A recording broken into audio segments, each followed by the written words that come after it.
All right, so this video is going to cover Module 2, Homework 3 and 4, and it's talking about introductions of functions. So before we get started, let's talk about some definitions. So a relation is a set of ordered pairs. We know ordered pairs are like our x, y. But what about that word set? So set is in mathematics a collection of objects, and it's denoted, it's labeled with our curly brackets. So our curly brackets look like this. I'm not very good at drawing, so here's what they look like, and they're on your computer. I'm looking at my computer now. It's next to the P, and it's the same thing as your square brackets. So same button there. This will be on the homework on the template, so you don't have to worry about typing in curly brackets. So it's just a collection of these ordered pairs, collection of these x, y's, and then we label it by using these curly brackets. So an example of relation is the set. That's what these curly brackets means, is the set of 1, 2, negative 1, 3, 2, 2. It's just grouping these ordered pairs together. So the domain is of a relation is a set of all x values or inputs. It's the first component of the ordered pair. So our domain, let me use a color for this. This is super important. Our domain is the set of all x values or input values. So it's all for x's. And then again, it's the first number, it's the first component of your ordered pair. Likewise, our range, getting a different color here, our range of the relation is the set of all y values or our outputs, whatever we get out. We're going to put x in and we're going to get y out. And it's the second component of our ordered pair. That's our y value. So again, what I just mentioned, our domain is what you put in. That's your x value. You're going to put in x, and then your range is what you get out. You're going to get out y. So in goes x, and then out comes y. The domain is what you put in. X is what you get out. Domain is, sorry, I think I said that wrong. Domain is what you put in, your x. Your range is what you get out, your y. There we go. So we're talking about relation. So is the relation a function? So we're talking about our ordered pairs here. Our set of ordered pairs is a relation. So now looking at that, is that a function? Well, let's talk about what a function is. A function is a relation, so it's the set of ordered pairs in which every element in the domain, every x value, corresponds to exactly one element in the range, our y value. So let's write that. So our function, get a different color.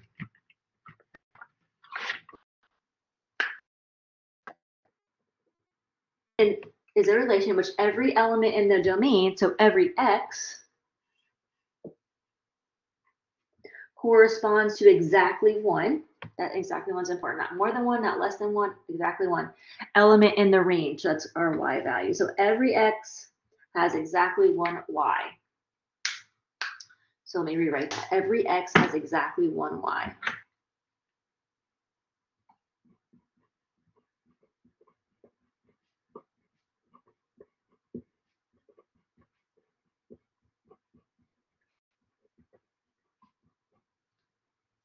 And then that exactly one is what's important. Every x has exactly one y. So a lot of times we use what's called a mapping diagram. These are what's called mapping diagrams to help us see this. Does an x have exactly one y? Our mapping diagram. That's what these things are called. So let's use our mapping diagram to see, is the relation a function? So for our mapping diagrams, we have our first column, we have our second column. So we have our x column and we have our y column. And we're looking, does every x have exactly one y? Does every x coming out have exactly one y value? So our first one, put in A, we get out 2. This x value has exactly one y value. A goes to 2. B, there's nothing that B goes to, so B does not have exactly one y value. It's an issue. Likewise, C maps to C, okay, because you put in C, you get out 3.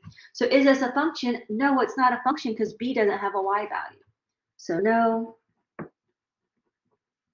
not a function.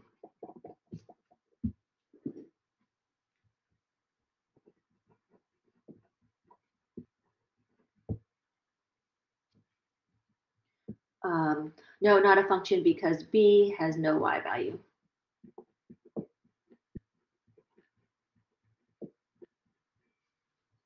So B has no y value. All right, let's look at the next one. So we have our X column, we have our Y column. So we put in A, we get out 2. That's good. Put in an X, we get out 1 Y. Put in B, we also get out 2. So you put in an X, you get out exactly 1 Y. That's okay. It doesn't matter. They're both going to 2. As long as you put in X, you get out exactly 1 Y. You put in B, you get exactly out. You put in this X, you get exactly 1 out. You put in this X, you get exactly 1 Y value out. There we go. So put in C, you get out 3. That's good to go. Every X you put in has exactly 1 arrow coming out of it, has exactly 1 Y value. So yes, this is a function.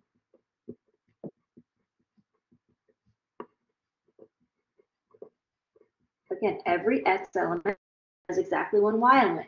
Put in A, you get out 2. You put in B, you get out 2. You put in C, you get out 3. Doesn't matter where those Y values go, as long as you put in X and you get out exactly 1 Y. Last but not least, our last mapping diagram. You put in A, you get out 2. That's good. You put in B, you get out 1. That's good. You put in C, this time you get out 2 and you get out 3. So because this C has more than 1 Y value, it is not a function. So no, not a function.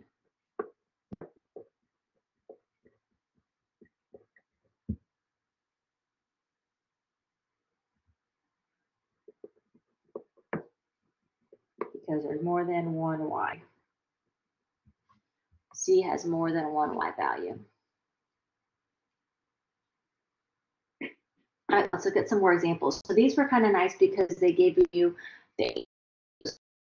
exactly 1 arrow coming out. This is a different type of table. We talked about table of values back in the last homework section. We were talking about graphing. So going back to our table of values, it says, does this table represent y as a function of x? Is it a function? That's what it's saying. Is it a function?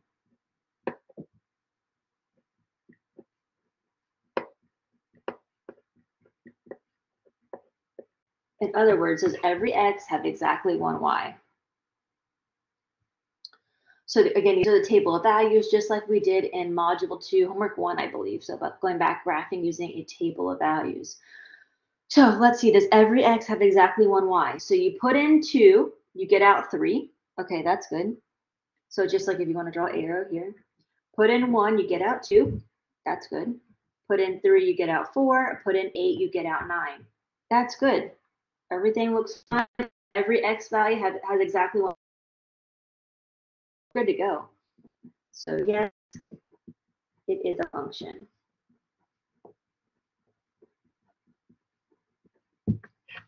Yes, it is a function. Now let's look at this one over here. So here's our XY table again. You put in -4, you get out -3. You put in +1, you get out +3. You put in +4, you get out 3. You put in 9. You put in 1, you get out 11. Here's the problem. It's okay if these 3's repeat. Remember, just like up here, it doesn't matter if our Y values repeat. But here, if I put in 1, I'm getting out 2 things. I'm getting out 3 and I'm getting out 11. That's not okay. Whenever I put in X, the X can only have exactly 1 Y value. So because these X values of 1 are repeated, so that means no, it is not a function.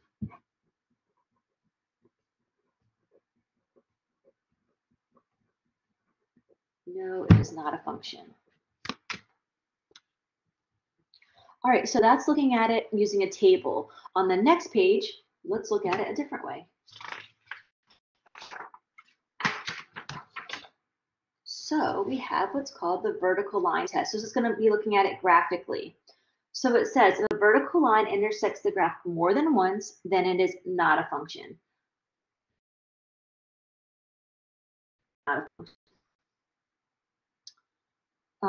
Okay, so just like I talked before, more than once not a function. It has had exactly 1 Y value. So example A, let's see, using a vertical line test, this is not a function because if you notice, if I draw any vertical line, it's going to hit more than once. So more than once, not a function. If I draw a vertical line, for example, B, here's our function, or here's our graph, I should say. Moving this vertical line, if I move it anywhere on this graph, it's always going to only hit one time. So every x value is going to only hit one time. So every x is going to have exactly one y value. So that means, yes, it is a function. This one's no because it hits more than once.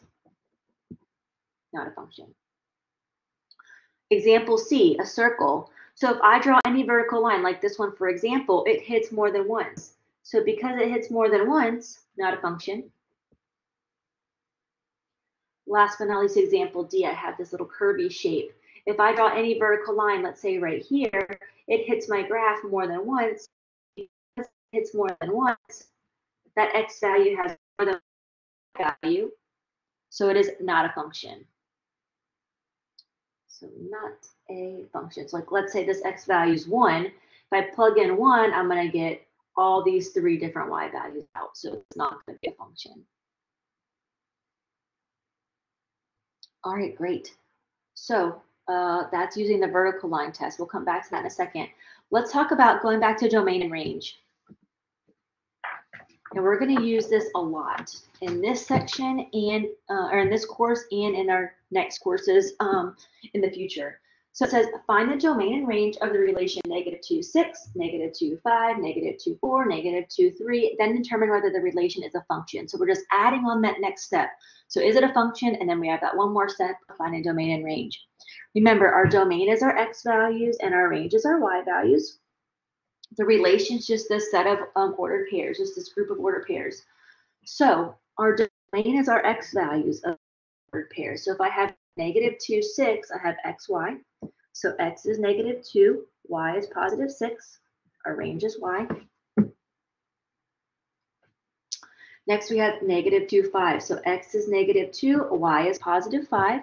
X is -2, that's already on my list of x's, so I don't need to write it more than once. My y value is +5. It doesn't matter if it's in order or not, just go for it. On the homework, it'll tell you whether it needs to be least or greatest or not, so just make sure you read the directions. So our next one's -2, 4. So x is -2, y is +4. So x is -2 is already there. Our y value is +4, so we're going to add that to our list of y values. We're going to add that to our range values. And then last but not least, -2, 3. So x is -2, y is +3. All right, so here's all of our list of domain, which is x, which was only -2. Our range, which was y, our different y values were 6, 5, 4, and 3. So is this relation a function? Well, does every x value have exactly one y value? No. Going back to the previous examples, our x value was repeated. Our x value was repeated, so that means no, not a function. So because -2 was repeated, no, it's not going to be a function.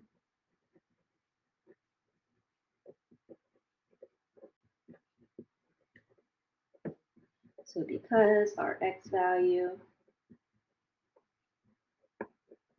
was repeated.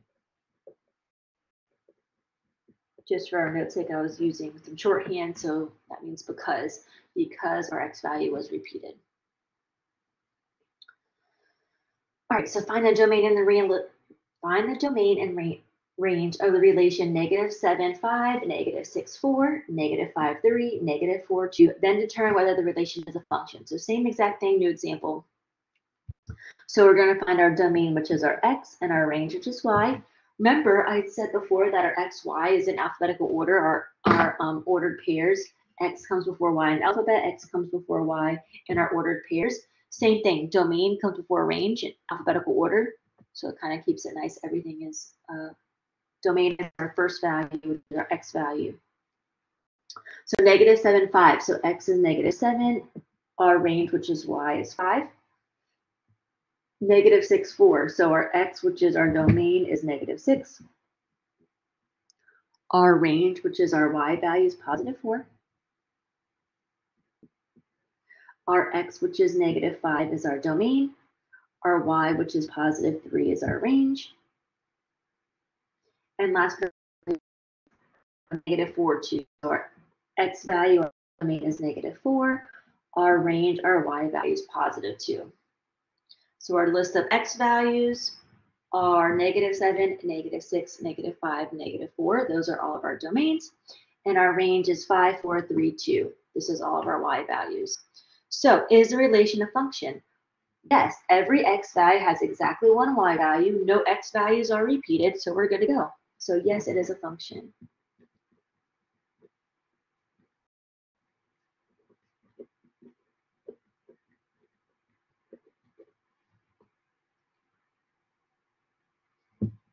So we have no x value was repeated. In other words, every x has exactly one y.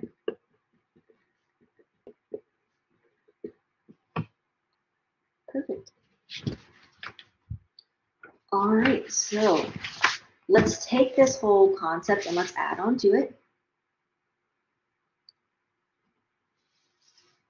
So next page. All right, so it says find the domain and range. Now we're looking at it graphically though. So instead of on a table, we're looking at it graphically.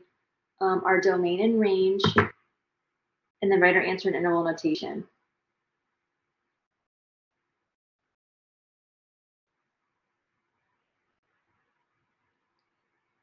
So here's our graph.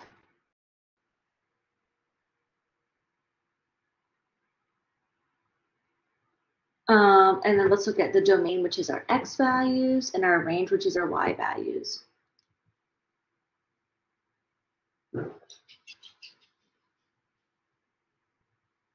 So domain, remember, is going from left to right, because here's our x values. Our x values go from left to right. So I need to write our answer in interval notation. This is what's really important about interval notation. Interval notation, it has to go from least to greatest.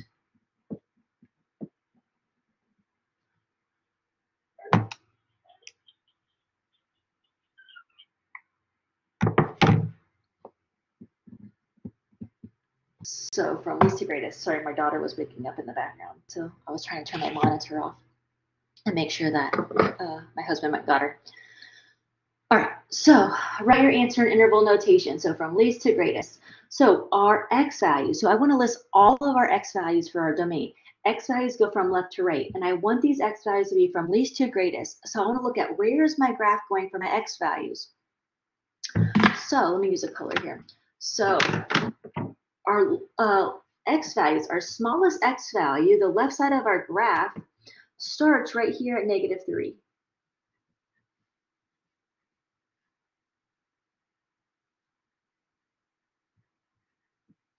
And then what's our largest x value? So where does the right side of my graph? So the right side of my graph stops right here at +2.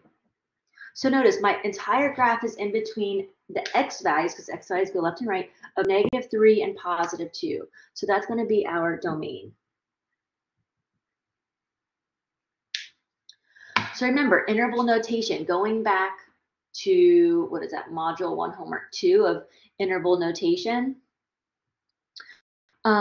We are going to use brackets and parentheses. Remember that, notice here at -3, we have a closed circle, and at +2, we have an open circle. So remember, if we have a closed circle is just a regular point. That means that it's included. That endpoint is included. So we're going to use square brackets.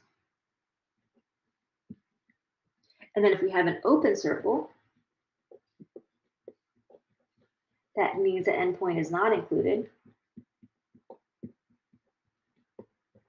So we're going to use parentheses. All right, so our domain, remember our domain is our x values. So we're going to read our graph from left to right.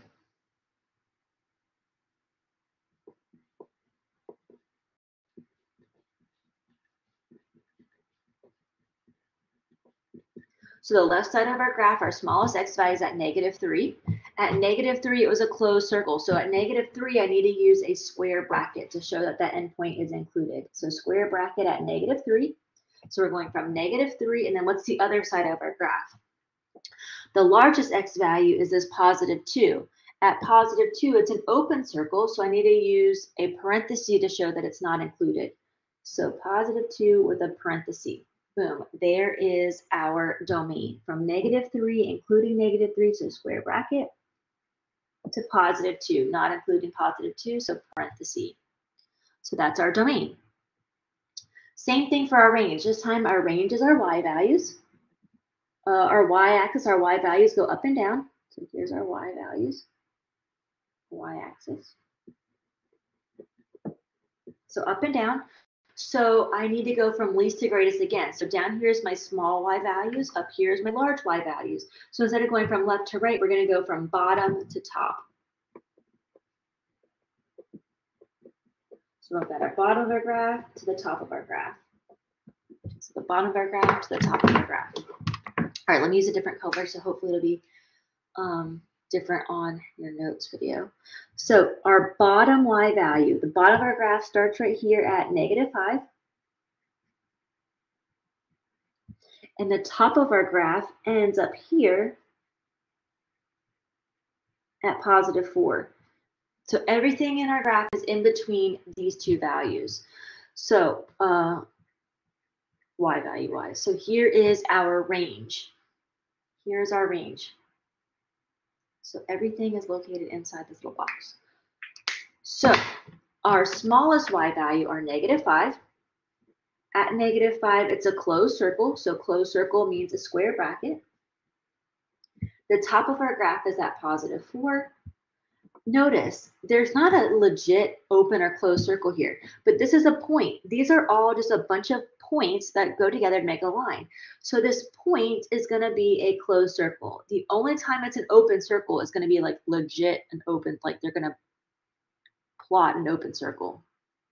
But as of our line, these are all millions of closed circles put together to make a line. So this point up here is going to be a closed circle. So closed circle at +4. So at +4, closed circle means square bracket. So there is our range from -5 to +4. Both of them are included. All right, so that's our domain and range. And now it's saying, is the relation a function? So does it pass the vertical line test? So if I draw any vertical line, it doesn't matter on my graph where, if I draw a vertical line here, here, here, here, here, any vertical line, let me get a,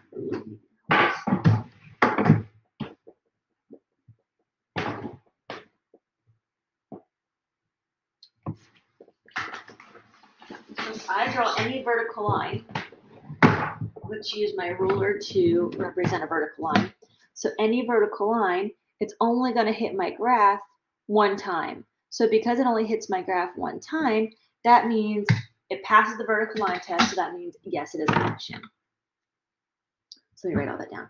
So yes, it is a function because it passes the vertical line test. So our answer is yes, so I'll box in yes.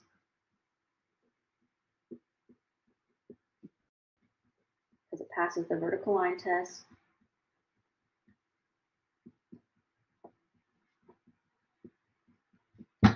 Which passing the vertical line test means that it intersects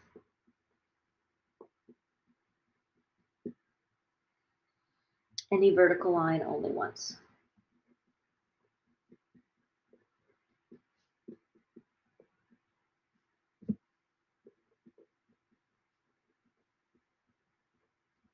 All right, so yes, it is a vertical. Yes, it is a function because it passes the vertical line test, which means it intersects any vertical line only once. So for these examples, it's just a matter of looking at it. So these are kind of hard for me, just being honest, they're kind of hard for me as a teacher standpoint because it's not like, okay, do this step, this step, this step. So to help, there's not really any steps, you just look at the graph. So a lot there's not a lot of work either, so it's hard for partial credit. So the more you can draw, like here, I drew on the graph and I shown that I went through the thought process. So if you can do that, that will definitely help me give you partial credit if needed. If there's a little error or something like that. But because it's just look at the graph, I try to do some more examples to really see some different situations. So let's do another example. So it says find the domain and range of the function graph below. Write our answers in interval notation. All right. So again, domain is our x values. So we're going to look from left to right.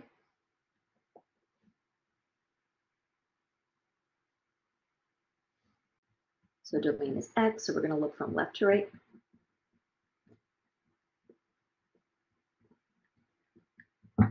All right, so the left side of my graph, this one's kind of funny. So here my graph is this U shape. Remember, U shape is a parabola.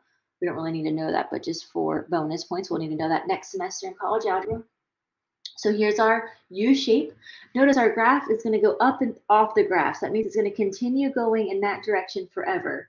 Same thing over here. It's going to continue going up and off the graph. So it's going to continue to go up and to the right forever. So up and to the left forever, up and to the right forever. All right, so it helps me sometimes to draw little arrows to show that it goes on forever. All right, so let's look at this. So our domain. From left to right. So what is the furthest left side of my graph? Well, it's on my graph, it's going to continue to go off my graph forever in this direction. So it's going to continue to go up and to the left forever. So there's nothing stopping it on the left-hand side. There's no end point on the left-hand side. It's going to continue to go slowly left forever. So forever, in other words, means infinity. We're going in the negative direction to the left. So it's going to go on forever towards negative infinity. Same thing, it's going to go down. And on our right-hand side, what's our right end point? So on the right-hand side, it's continuing to go up and to the right forever as well. So because it's going up and to the right forever, it's going on to infinity. The right-hand side is towards positive infinity, positive numbers. So positive infinity. So our domain is going to go from negative infinity to positive infinity.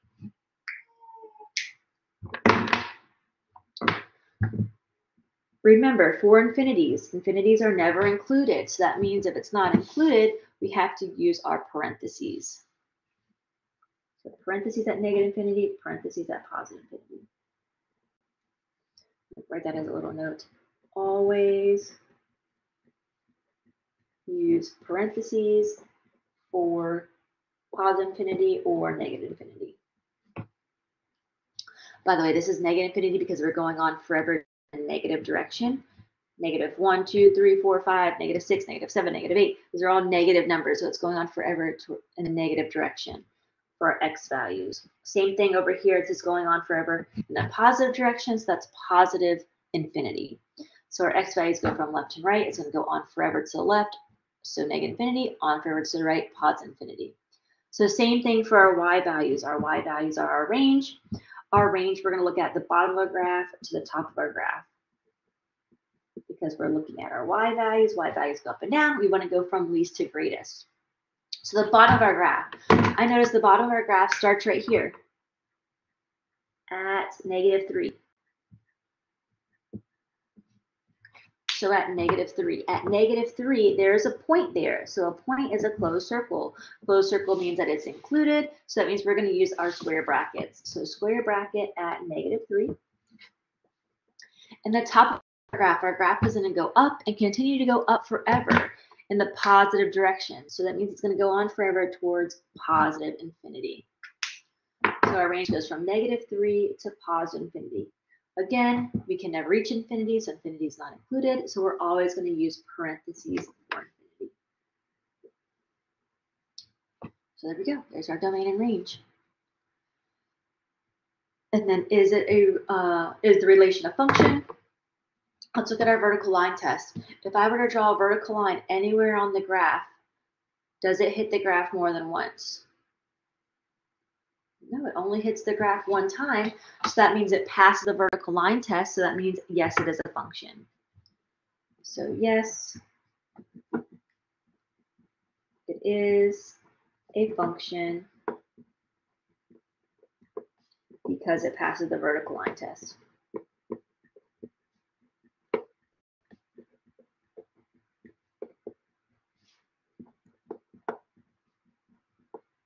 Yes, it is a function because it passes the vertical line test. Remember, passes the vertical line test means it intersects any vertical line only once. All right, let's look at another example. If you need to pause the video, go for it. You can pause, you can rewind, you can fast forward, you can speed my voice up, you can slow it down, all that good stuff. So find the domain and range of the function below. Find the domain and range of the function graph below. Write your answer using interval notation. Remember, domain is our x values, range is our y values. X values go from left to right, so an interval notation from least to greatest. X values means that we need to go from left to right. And our y values are least to greatest. We need to go from bottom of our graph to the top of our graph. All right, so let's look at this graph. So here I see I have a closed circle at 2. And the graph is going to continue to go off the page forever. So we have a little arrow. It's going to go on forever in that direction. It's going to go on forever down and to the left. All right, so our domain going from left to right, the left side of my graph, it's going to go on forever towards the left. So it's going to go on forever. Let's look at infinity. Because we're going in the negative direction, we have our negative values over here. So it's going to go on forever towards negative infinity. And the right side of our graph is stopping over here at positive 2. At positive 2, there is a closed circle. So that means positive 2 is included. So that's our domain. So going from left to right, the left side of our graph goes on forever. So negative infinity. We can never include negative infinity, so always use parentheses. The right side of our graph stopping at positive 2. At positive 2, it's a closed circle. That means it's included. So that means square bracket. So that is our domain from negative infinity with parentheses to positive 2 with a square bracket. Our range, now we're looking from bottom to top, the bottom of our graph. Our graph is going to go down forever. It's going to slowly go down forever. So we have infinity. We're going in the negative direction because we have our negative values down here. So negative infinity. And the top of our graph is stopping up here. Nothing goes past this point right here. What is this y value? This y value is 0. So it's going from negative infinity to 0. We can never reach negative infinity, so we're always going to use a parenthesis. At 0, it's a closed circle. So closed circle means it's included, so that means a square bracket. So our range is from negative infinity with a parenthesis to 0 with a square bracket. And then lastly is the relation a function. Let's look at our vertical line test. So if I draw any vertical line anywhere along this graph using my ruler to represent a vertical line, it only hits my ruler, only hits my vertical line one time. So that means it passes the vertical line test. So yes, it is a function.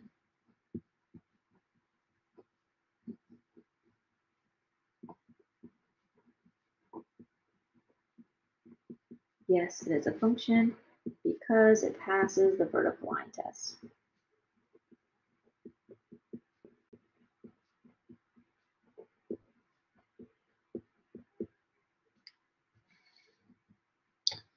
All right, let's do another example. So find the domain and range of the function graph below. Write your answer in interval notation. So we have our circle.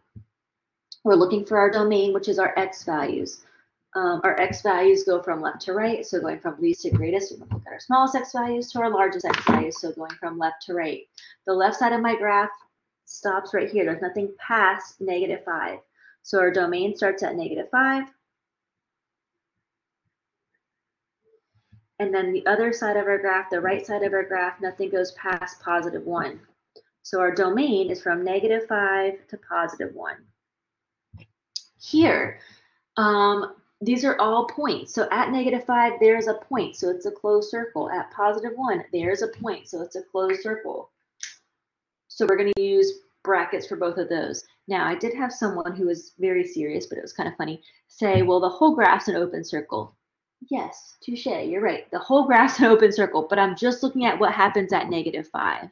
So at -5, there's a point. A point is a closed circle. I'm just looking at what happens at +1. At +1, there's a point, so it's a closed circle. So again, at -5, point, closed circle, so square bracket, to +1, point, closed circle, so square bracket. So same thing with our range. Our range is going to be our y values. So our y values go from bottom to top, going in order from least to greatest. Our smallest y value, our bottom of our graph, starts down here at -3. At -3, there's a point, so that means it's a closed circle. So that means it's included, so that means it's going to be a square bracket at -3. And then the top of our graph stops up here at +3. At +3, there's a point. So that means it's a closed circle. So that means it is a square bracket. So it ranges from -3 with a square bracket to +3 with a square bracket. So everything is between -3 and +3. No values are outside of that. So that's our domain and range. Is the relation of functions. So let's look at a vertical line test. Well, boom, if I put a vertical line anywhere, if I put my ruler vertically, let's say right here, it hits my ruler, hits my graph more than once. It hits it right here, and it hits it down here. Let me move my hand. Right here and down here. So it hits it more than once. So that means no, it is not a function. So no, not a function. Because it fails the vertical line test.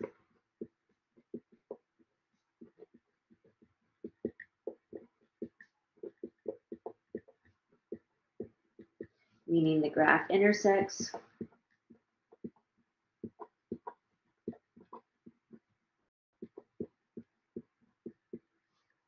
a vertical line, any vertical line, more than once.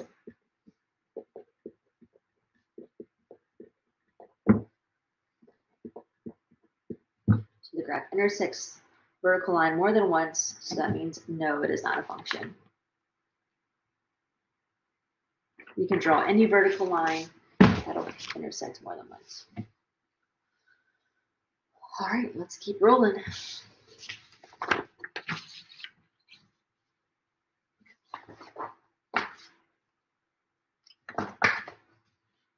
So find the domain and range of the function graph below. Write our answer using interval notation. So domain is our x values going from left to right. So looking at the left side of our graph to the right side of our graph. The left side of our graph, nothing goes past right here, which is -4. Notice at -4, there is a legit open circle. So open circle at -4. The right side of my graph, I don't care what happens in the middle. I'm just looking at the left side and the right side. The right side of our graph stops at +4, again with another open circle. So our domain is going to go on the left-hand side from -4, open circle, so that means parenthesis. On the right-hand side at +4, again, open circle, so parenthesis again. So that's from left to right. Now our range, our y values. So our y values go up and down, going from least to greatest. That means I need to start at the bottom and work our way up. So the bottommost point of our graph is right here. So this bottom point starts at -4. So -4. At -4, there's a point there. So a point means a closed circle. The top of our graph, the highest point of our graph is up here. So this y value is +4. At +4, there's a point. A point means a closed circle. So our range goes at the bottom of -4. At -4, there's a point, so that means it's included. So that means closed circle, so that means square bracket. To the top, which is +4, there's a point, that means it's included, so that means square bracket. So from -4 to +4 is our range.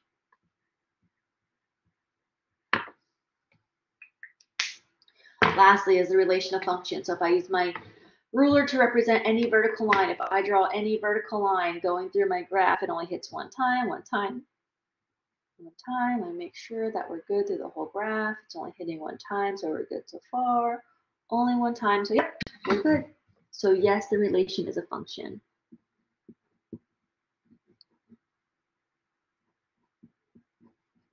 Yes, it is a function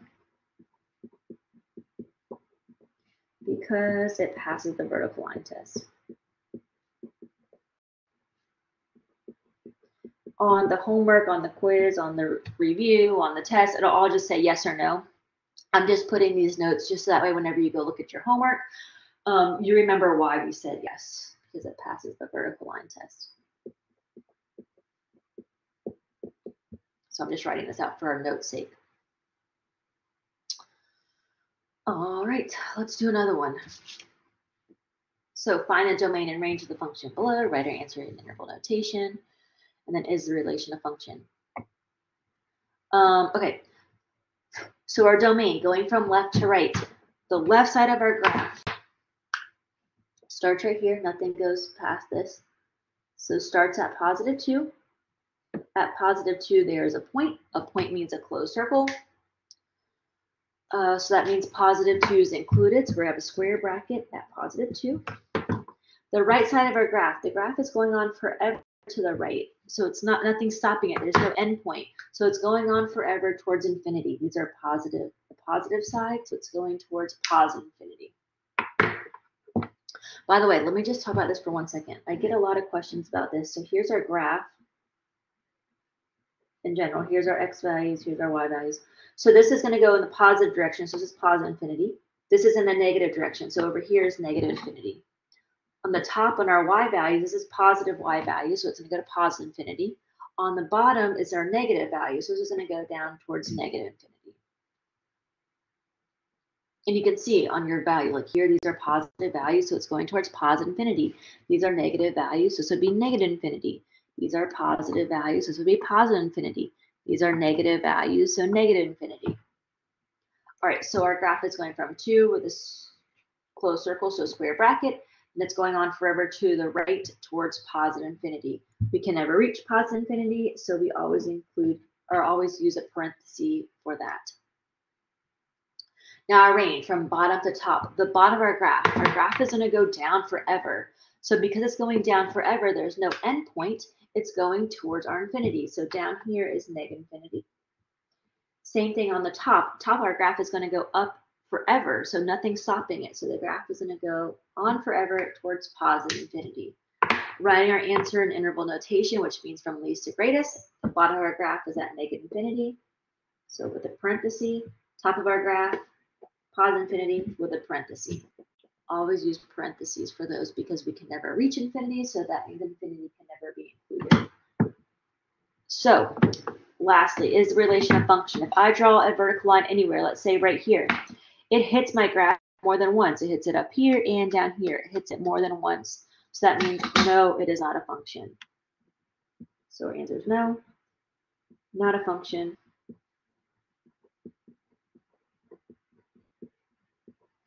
Because it fails the vertical line test.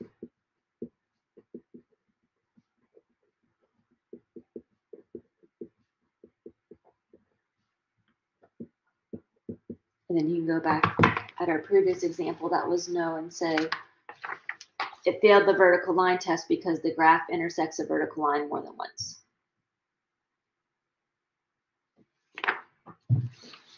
If needed, to forget what that means. All right, so let's go to our next page. So we're finally done with those examples. Let's talk about something else. So we're talking about functions. And if we're talking about functions, we need to talk about function notation. Notation is just our way of naming or of labeling our functions. So again, that word notation just means naming or labeling. So a way of naming or labeling functions. So it says, given the function f of x equals 8x squared plus 7x minus 2, calculate the following values. So we are labeling or naming this function f of x. That is its name. F of x. So f is the function. Our input, our variable is going to be x. So here it asks us to calculate the following. It asks us to calculate f of 0. So notice, instead of f of x, oops, it asks us for f of 0. So instead of x, they plugged in 0. So we're going to do the same thing. So we have f of x equals 8x squared. I'm just rewriting it. Plus 7x minus 2. Instead of x, they plugged in 0. So what we do to one side, do together. So instead of x, we're going to plug in 0. So 8 times 0 squared plus 7 times 0 minus 2. Now we can plug this into our calculator exactly like we see it. Let me show you. So here's our calculator. We can turn it on right here, clear it out. Notice how here's our numbers, by the way. So 0, 1, 2, 3, 4, 5, 6, 7, 8, 9. Here's our decimal. This is our negative. So whenever you need negative, use this one. Here's our operation. So add, subtract, multiply, divide. Whenever you want subtraction, use this one. Negative, use this one. Here's the clear it out. And then notice how there's our different functions, which we'll talk about over here. But then above each function, there's a different function in light blue. So to get to those light blue functions, you need to hit your second button first and then that function. So for example, if you need square root, it is above your x squared. So hit second and then x squared, and that will give you your square root. I'll try to talk about it as we go through. So let's plug in this equation just like we see it. So 8 in parentheses, which are right here above 8 and 9. So in parentheses, 0. Squared, right here next to 7 is our squared button. Plus 7 in parentheses, 0. Minus, so we're going to use our subtraction, minus 2. So notice that's exactly how we see it in written out. So 8 times 0 squared plus 7 times 0 minus 2 equals negative 2. So that's it. So our answer is negative 2.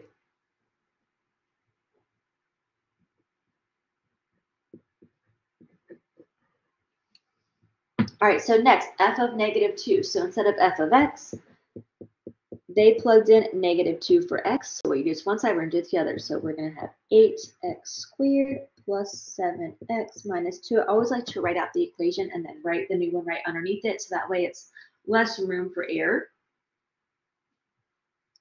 All right, so we're going to plug in negative 2. So 8 times negative 2 squared plus 7 times negative 2 minus 2. So let's plug that in exactly how we see it. So 8 in parentheses, negative 2. So make sure you use your negative down here. So negative 2, closing our parentheses, squared, plus 7 in parentheses, negative 2.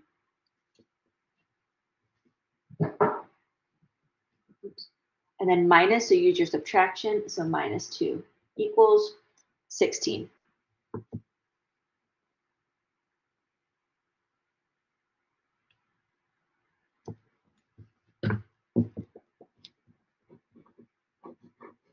So again, in our calculator, we had 8 times negative 2 squared plus 7 times negative 2 minus 2 equals 16.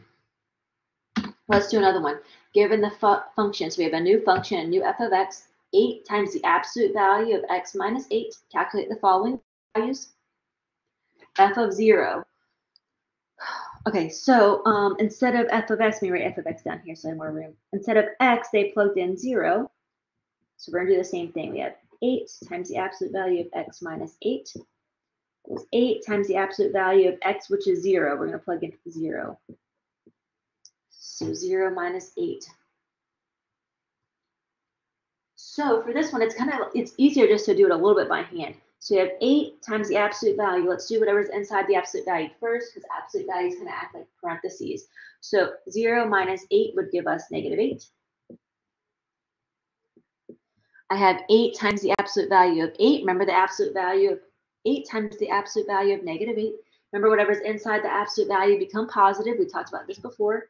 So that negative 8 becomes positive. It becomes positive 8. And then 8 times 8 would give us 64. Done. So the absolute values make whatever's inside positive. So negative 8 became positive 8. Let's do another one. This one's a little tricky. So I have f of x squared plus 1. So this time instead of x, we're going to plug in x squared plus 1. We're going to plug in that little expression. So f of x equals 8 times the absolute value of x minus 8.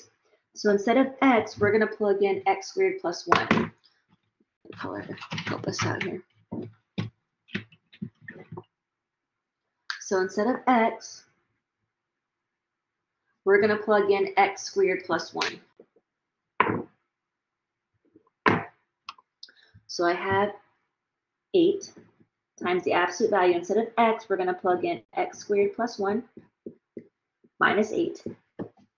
So instead of x, we plugged in x squared plus 1. All right, so let's just simplify this just a little bit. So I have 8 times the absolute value of x squared plus 1. There's nothing outside a set of parentheses to distribute besides positive 1. So it's going to stay x squared plus 1 minus 8. Now I can combine some like terms. I can combine that plus 1 minus 8, positive 1 minus 8. So positive 1 minus 8 would give us negative 7.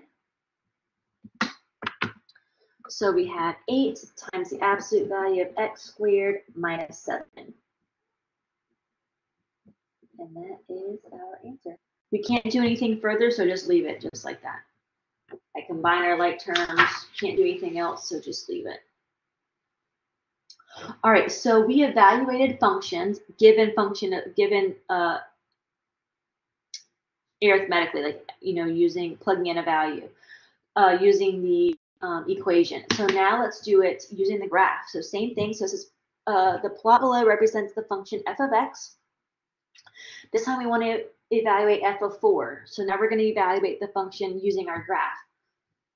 So instead of f of x, they give us f of 4. So they plugged in 4 for x. So that means we know x is 4, and they're asking us to evaluate it. They're asking us, what is the y value? So when x is 4, what is the y value? So when x is 4, so down here we have our x values, up here we have our y values. So when x is 4,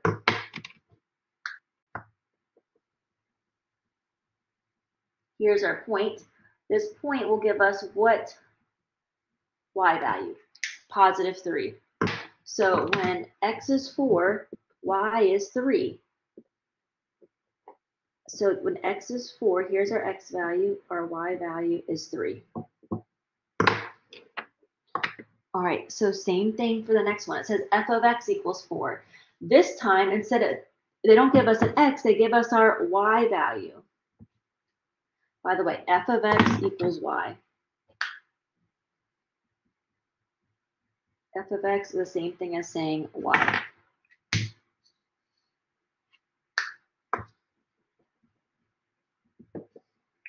So this time, they leave us with x, or ask us what is x. So we're trying to look for x, but they're telling us our y value is positive 4. So when our y value is positive 4, where's our graph? Our graph's over here. So when our y value is positive 4, here's the point. What is this x value? Negative 4. So when our y value is positive 4, here's the point. This x value working backwards is negative 4.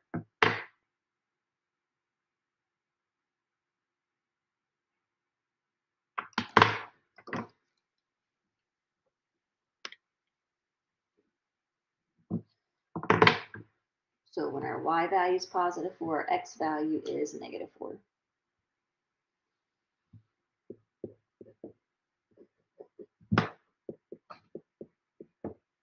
So this ordered pair, if it helps you, is negative 4, positive 4. So x is negative 4, y is positive 4. This ordered pair is over 4 up 3. So x is positive 4, y is positive 3. So that's looking at it graphically. Okay, next page. Last page. All right, it says use the given graph to determine the function domain, range, x-intercepts, y-intercepts, and functions values. Use interval notation for the interval solutions. If multiple solutions exist, use a comma to separate your list to enter the solution. If a solution does not exist, write DNE. This is what this section is all about too, is taking everything that we've learned and kind of putting it together. We talked about intercepts on a previous section. In this section, we talked about domain and range, and we talked about evaluating functions and is it the relation of functions. So this is kind of like putting everything we talked about together in one problem. So our domain is going from left to right.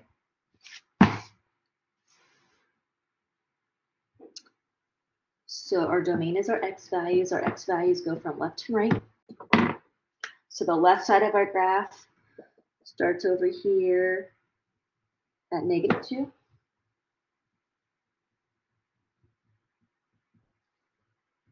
At -2, it's legitimately an open circle. So that means open circle means it's not included. So it means we need a parenthesis at -2. The right side of our graph ends over here at +8. At +8, again, open circle. So that means it's a not included. So that means we need to use a parenthesis. So our domain goes from -2 to +8, least to greatest. They're both open circles, so they both get parentheses. So next, our range. Our range is our y value. So we're going to look at the bottom of our graph to the top of our graph. The bottom of our graph starts right here at -9.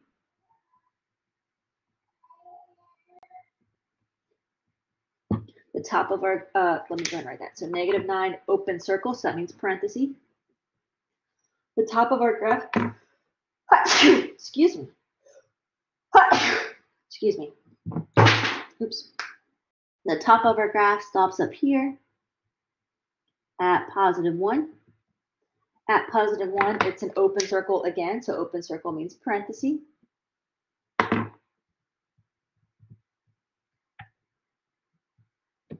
So our range goes from -9 to +1, both open circles, so both parentheses.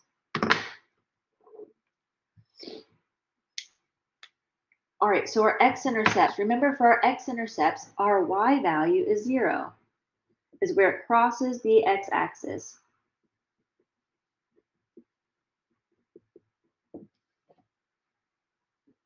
So where does it cross the x-axis? Let's see, let me use a different color.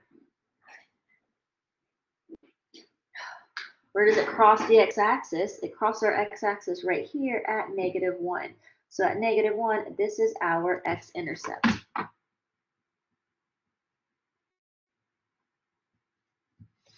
So at -1, it crosses our x-axis.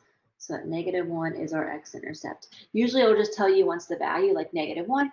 But remember, if you need the point, the x value is -1, our y value is 0. So that would be the point. So just read the directions on the homework, but usually it'll just say write the number. For our y-intercept, remember our y-intercept is where it crosses the y-axis. So that means our x value is going to be 0. So our x value is going to be 0. It's where it's going to cross the y-axis. So where does it cross the y-axis? Right here at -1. So -1 will be our y-intercept.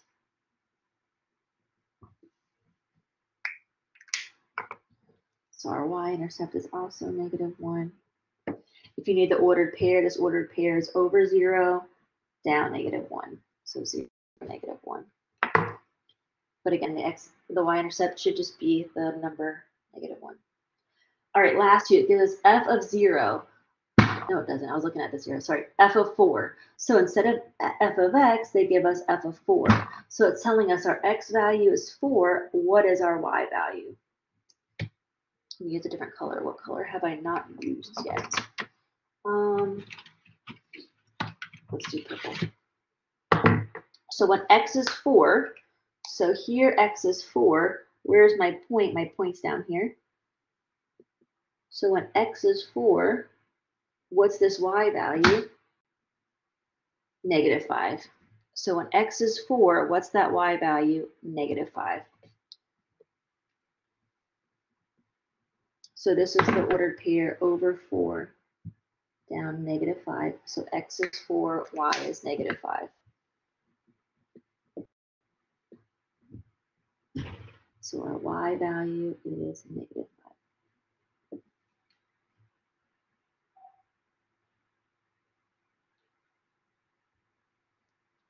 All right, one more. Like this. So f of 2. So it's saying when x is 2, what's our y value? So when x is 2, I'm running out of colors. Let's see if this is right. So when x is 2, here's our point. So when x is 2, what's our y value? That point is -3. So we have the ordered pair, x is 2, y is -3.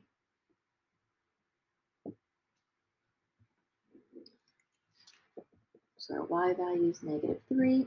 We have the ordered pair x is 2, y is -3. Found out where x is 2. Go down, here's my graph. What's that y value? -3. Same thing I found for the previous one. When x is 4, here's my graph. What's that y value? -5. So our y value was -3. Got a lot of stuff going on. I try to keep it as organized as possible using colors, but it's hard because there's a lot for this one graph. Last thing is the relation of functions. So if I were to draw any vertical line using my ruler, does it only hit my ruler? Does it only hit my vertical line one time?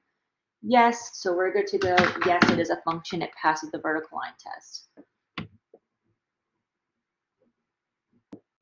So yes, because passes the vertical line test.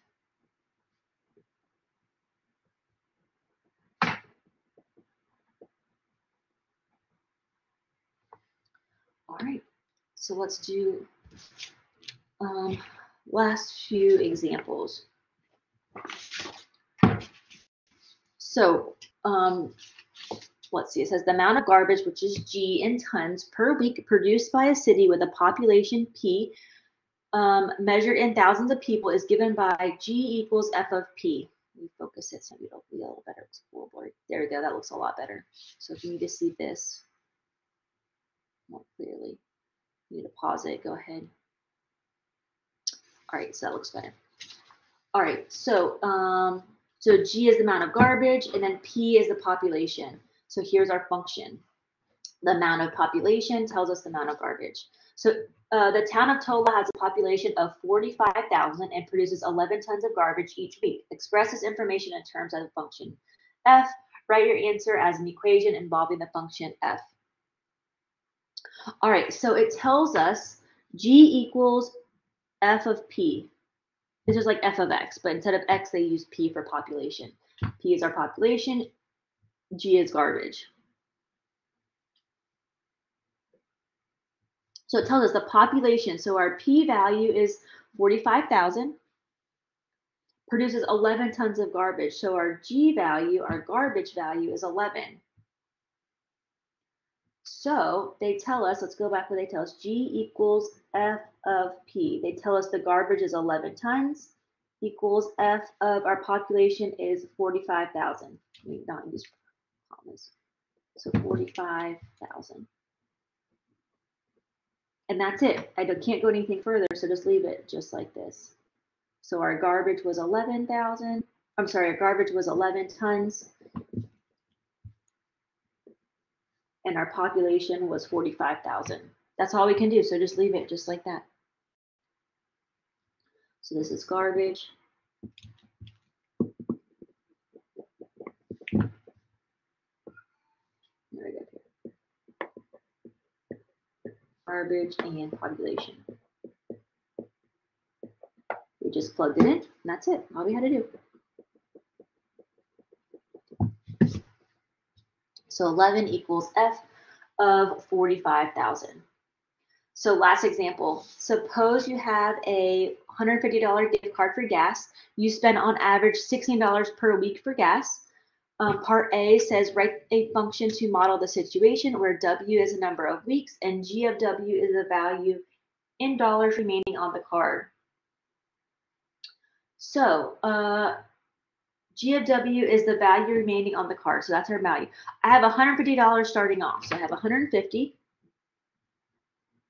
And it says on average you spend $16 per week. So from that 150, each time you're spending, so you're subtracting, you're taking away that $16 per week. So 16 times W, where W is the number of weeks. So that's our equation. 150 equals 16 times W. We're starting off with $150 and we're taking out $16 per week. So next it says evaluate G of 5. So if we have G of W, instead of W, they're asking us to plug in 5. So if our equation is 150 minus 16 times W from part A, instead of W, we're going to plug in 5. So 150 minus 16, instead of W, we're going to plug in 5. Let's plug that into our calculator exactly like we see it. So 150 minus 16 in parentheses times 5. Oops, sorry. And we get 70. Let me show you how to plug that into your calculator so I don't get any. So 150 minus 16, and then in parentheses right here, so times 5 equals 70. So that means $70. So that means $70 will be left on the card after 5 weeks. And that's it. So that is all Module 2, Homework 3 and 4 notes. If you have any questions, please let me know. If not, thank you for watching, and you can now go ahead and complete Module 2, Homeworks 3 and 4. Thank you very much.